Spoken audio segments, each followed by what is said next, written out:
Welcome to Goodnight Flagstaff. I'm Jill Valencia, and I'm happy to be reading once again for this wonderful program to bring books to anybody who's willing to listen. I'm recording from my little home in Glendale, Arizona, but I have lots of ties to Flagstaff and happy to do this. Thank you for tuning in to our community story time.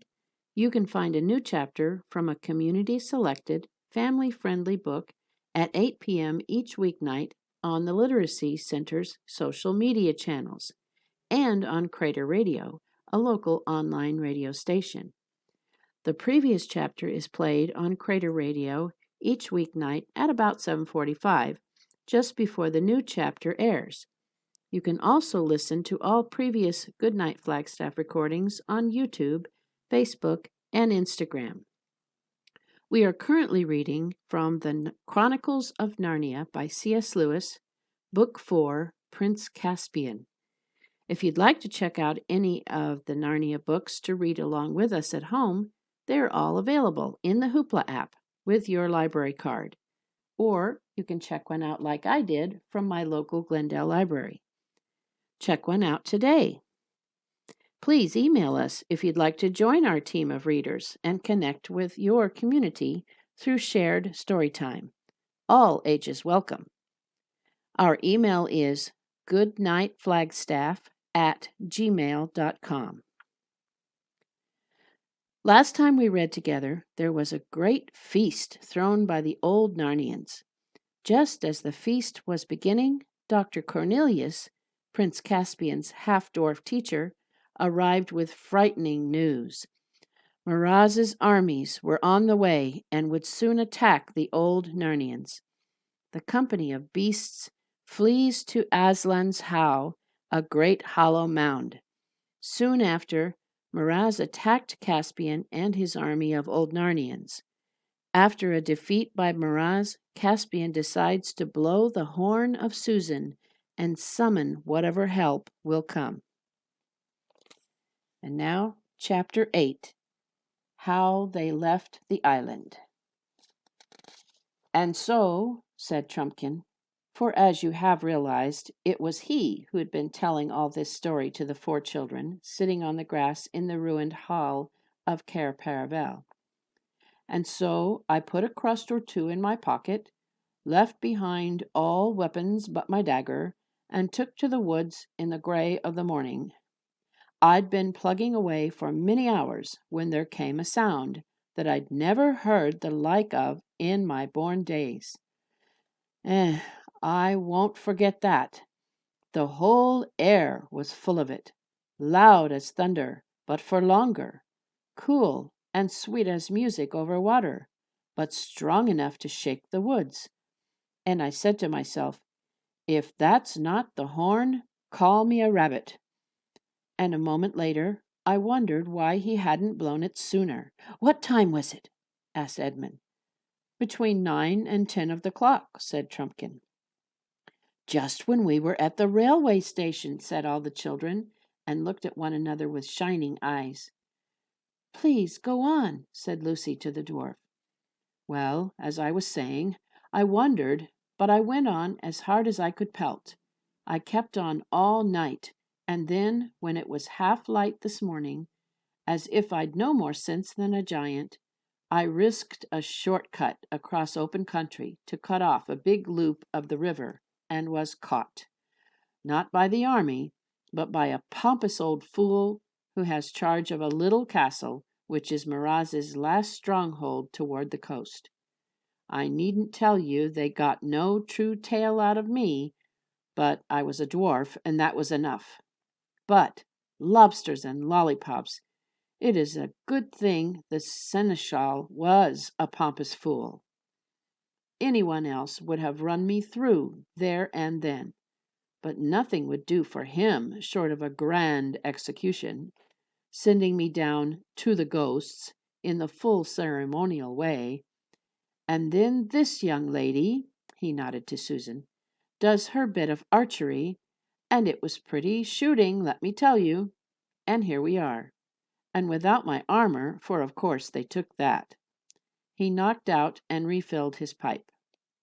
"Great Scott," said Peter. "So it was the horn, your own horn, Sue, that dragged us all off that seat on the platform yesterday morning. I can hardly believe it, yet it all fits in."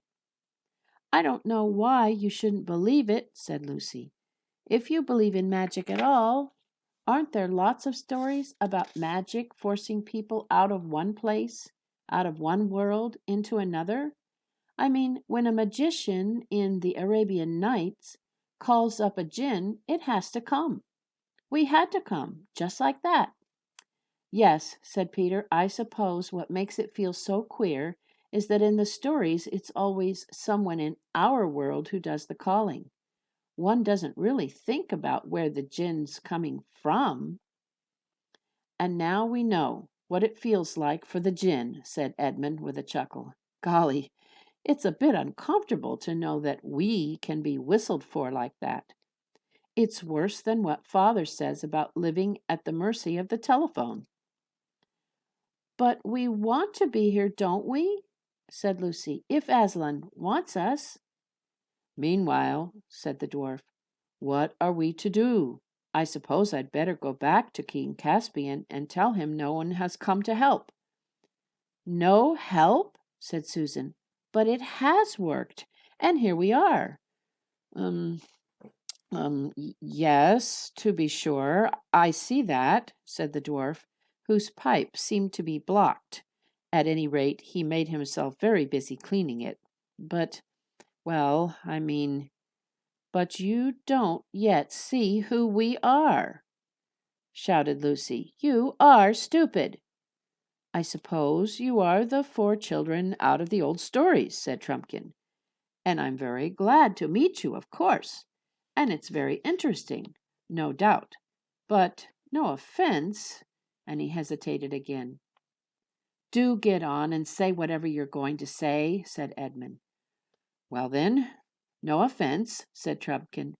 "But you know, the king and Truffle Hunter and Dr. Cornelius were expecting, well, if you see what I mean, help. To put it another way, I think they'd been imagining you as great warriors. As it is, we're awfully fond of children and all that, but just at the moment, in the middle of a war. But I'm sure you understand." "You mean you think we're no good," said Edmund, getting red in the face. "Now, pray, don't be offended," interrupted the dwarf. "I assure you, my dear friends, my dear little friends—" "Little from you is really a bit too much," said Edmund, jumping up. "I suppose you don't believe we won the Battle of Beruna? Well, you can say what you like about me, because I know.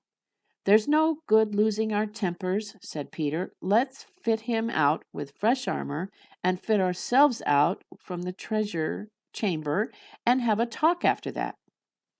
"I don't quite see the point," began Edmund, but Lucy whispered in his ear, "Hadn't we better do what Peter says?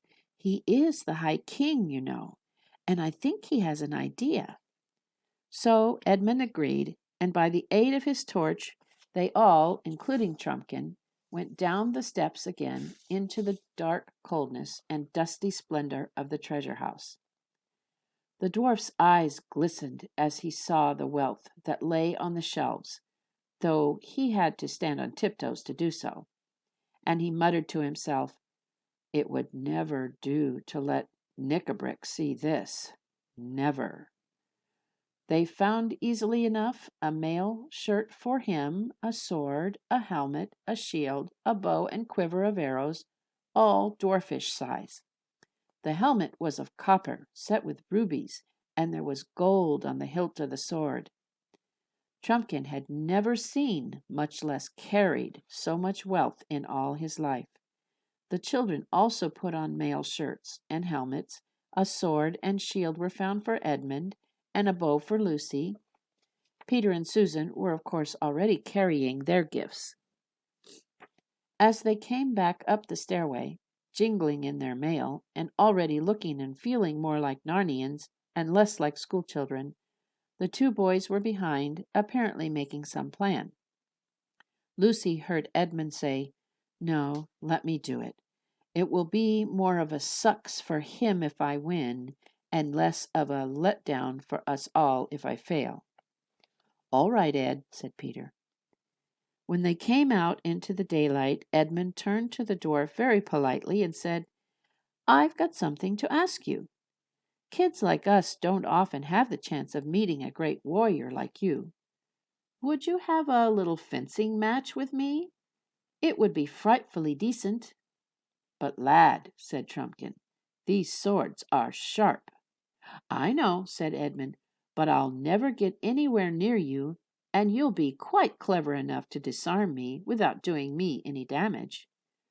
"It's a dangerous game," said Trumpkin, "but since you make such a point of it, I'll try a pass or two."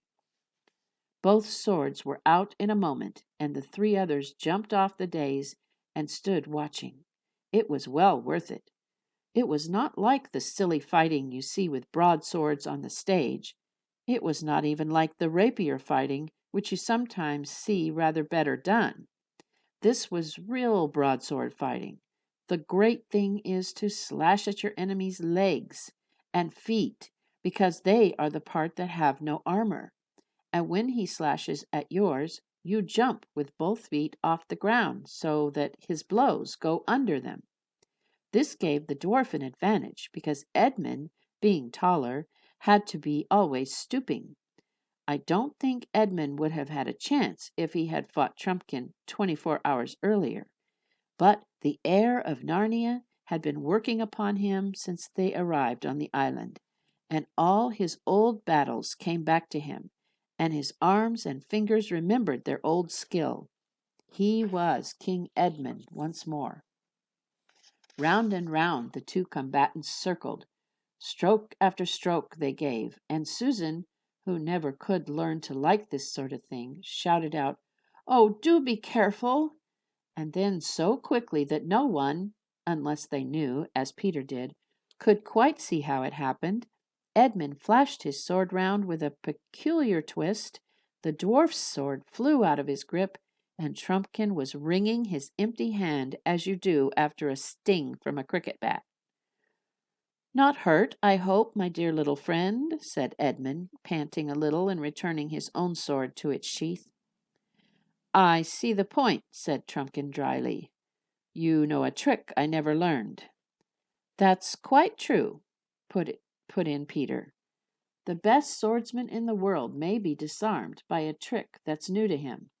I think it's only fair to give Trumpkin a chance at something else. Will you have a shooting match with my sister? There are no tricks in archery, you know." "Ah, you're jokers, you are," said the dwarf. "I begin to see. As if I didn't know how she can shoot after what happened this morning. All the same, I'll have a try." He spoke gruffly, but his eyes brightened, for he was a famous bowman among his own people. All 5 of them came out into the courtyard. "What's to be the target?" asked Peter.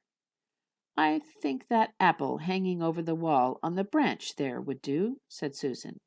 "That'll do nicely, lass," said Trumpkin. "You mean the yellow one near the middle of the arch?" "No, not that," said Susan. "The red one up above, over the battlement." The dwarf's face fell. "Looks more like a cherry than an apple," he muttered, but he said nothing out loud. They tossed up for first, greatly to the interest of Trumpkin, who had never seen a coin tossed before, and Susan lost. They were to shoot from the top of the steps that led from the hall into the courtyard. Everyone could see from the way that Dwarf took his position and handled his bow that he knew what he was about. Twang went the string. It was an excellent shot. The tiny apple shook as the arrow passed, and a leaf came fluttering down. Then Susan went to the top of the steps and strung her bow. She was not enjoying her match half as much as Edmund had enjoyed his, not because she had any doubt about hitting the apple, but because Susan was so tender-hearted that she almost hated to beat someone who had been beaten already. The dwarf watched her keenly as she drew the shaft to her ear. A moment later, with a little soft thump, which they could all hear in that quiet place, the apple fell to the grass with Susan's arrow in it. "Oh, well done, Sue!" shouted the other children. "It wasn't really any better than yours," said Susan to the dwarf. "I think there was a tiny breath of wind as you shot." "No, there wasn't," said Trumpkin. "Don't tell me. I know when I'm fairly beaten. I won't even say that the scar of my last wound catches me a bit when I get my arm well back." "Oh, are you wounded?" asked Lucy. "Do let me look." "It's not a sight for little girls," began Trumpkin, but then he suddenly checked himself. "There I go, talking like a fool again," he said. "I suppose you're as likely to be a great surgeon as your brother was to be a great swordsman, or your sister to be a great archer." He sat down on the steps and took off his hauberk and slipped down his little shirt, showing an arm hairy and muscular in proportion as a sailor's, though not much bigger than a child's. There was a clumsy bandage on the shoulder, which Lucy proceeded to unroll. Underneath, the cut looked very nasty, and there was a good deal of swelling. "Oh, poor Trumpkin," said Lucy. "How horrid!" Then she carefully dripped onto it one single drop of the cordial from her flask. "Hullo! Eh? What have you done?" said Trumpkin. But however he turned his head and squinted and whisked his beard to and fro, he couldn't quite see his own shoulder. Then he felt it as well as he could, getting his arms and fingers into very difficult positions, as you do when you're trying to scratch a place that is just out of reach. Then he swung his arm and raised it and tried the muscles, and finally jumped to his feet, crying, "Giants and junipers, it's cured! It's as good as new!" After that he burst into a great laugh and said, "Well, I've made as big a fool of myself as ever a dwarf did. No offense, I hope. My humble duty to your majesties all. Humble duty.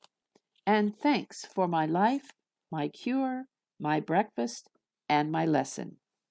The children all said it was quite all right, and not to mention it. "And now," said Peter, "if you've really decided to believe in us—" "I have," said the dwarf. "It's quite clear what we have to do. We must join King Caspian at once." "The sooner the better," said Trumpkin. "My being such a fool has already wasted about an hour." "It's about 2 days' journey the way you came," said Peter. "For us, I mean. We can't walk all day and night like you dwarfs." Then he turned to the others. "What Trumpkin calls Aslan's How is obviously the stone table itself. You remember it was about half a day's march, or a little less, from there down to the fords of Baruna. Baruna's Bridge, we call it," said Trumpkin. "There was no bridge in our time," said Peter. "And then from Baruna down to here was another day and a bit. We used to get home about tea time on the second day, going easily. Going hard, we could do the whole thing in a day and a half, perhaps. But remember, it's all woods now," said Trumpkin, "and there are enemies to dodge." "Look here," said Edmund. "Need we go by the same way that our dear little friend came?" "No more of that, your majesty, if you love me," said the dwarf. "Very well," said Edmund. "May I say our DLF?" "Oh, Edmund," said Susan, "don't keep on at him like that." "That's all right, lass. I mean, your majesty," and said Trumpkin with a chuckle. "A jibe won't raise a blister." And after all, after that they often called him the DLF till they'd almost forgotten what it meant. "As I was saying," continued Edmund, "we needn't go that way. Why shouldn't we row a little south till we come to the Glasswater Creek and row up it? That brings us up behind the hill of the stone table, and we'll be safe while we're at sea. If we start at once, we can be at the head of Glasswater before dark, get a few hours' sleep, and be with Caspian pretty early tomorrow." "What a thing it is to know the coast," said Trumpkin. "None of us knows anything about Glasswater." "What about food?" said Susan. Oh, we'll have to do with apples, said Lucy. Do let's get on. We've done nothing yet, and we've been here nearly 2 days. And anyway, no one's going to have my hat for a fish basket again, said Edmund. They used one of the raincoats as a kind of bag and put a good many apples in it. Then they all had a good long drink at the well, for they would meet no more fresh water till they landed at the head of the creek, and went down to the boat. The children were sorry to leave Cair Paravel, which, even in ruins, had begun to feel like home again. The DLF had better steer, said Peter, and Ed and I will take an oar each. Half a moment, though, we'd better take off our mail. We're going to be pretty warm before we're done. The girls had better be in the bows and shout directions to the DLF, because he doesn't know the way. You'd better get us a fair way out to sea till we've passed the island. And soon the green, wooded coast of the island was falling away behind them, and its little bays and headlands were beginning to look flatter, and the boat was rising and falling in gentle swells. The sea began to grow bigger around them, and in the distance bluer, but close round the boat it was green and bubbly. Everything smelled salt, and there was no noise except the swishing of the water and the clop-clop of water against the sides of the splash, and the splash of the oars, and the jolting noise of the rowlocks. The sun grew hot. It was delightful for Lucy and Susan in the bows, bending over the edge and trying to get their hands in the sea, which they could never quite reach. The bottom, mostly pure pale sand, but with occasional patches of purple seaweed, could be seen beneath them. It's like old times, said Lucy. Do you remember our voyage to Terabithia, and Galma, and 7 Isles, and the Lone Islands? Yes, said Susan, and our great ship, the Splendor Hyline, with the swan's head on her prow and the carved swan's wings coming back almost to her waist, and the silken sails and the great stern lanterns, and the feasts on the poop and the musicians. Do you remember when we had the musicians up in the rigging playing flutes so that it sounded like music out of the sky? Presently Susan took over Edmund's oar, and he came forward to join Lucy. They had passed the island now and stood closer in to the shore, all wooded and deserted. They would have thought it very pretty if they had not remembered the time when it was open and breezy and full of merry friends. Phew, this is pretty grueling work, said Peter. Can't I row for a bit? Said Lucy. The oars are too big for you, said Peter shortly, not because he was cross, but because he had no strength to spare for talking.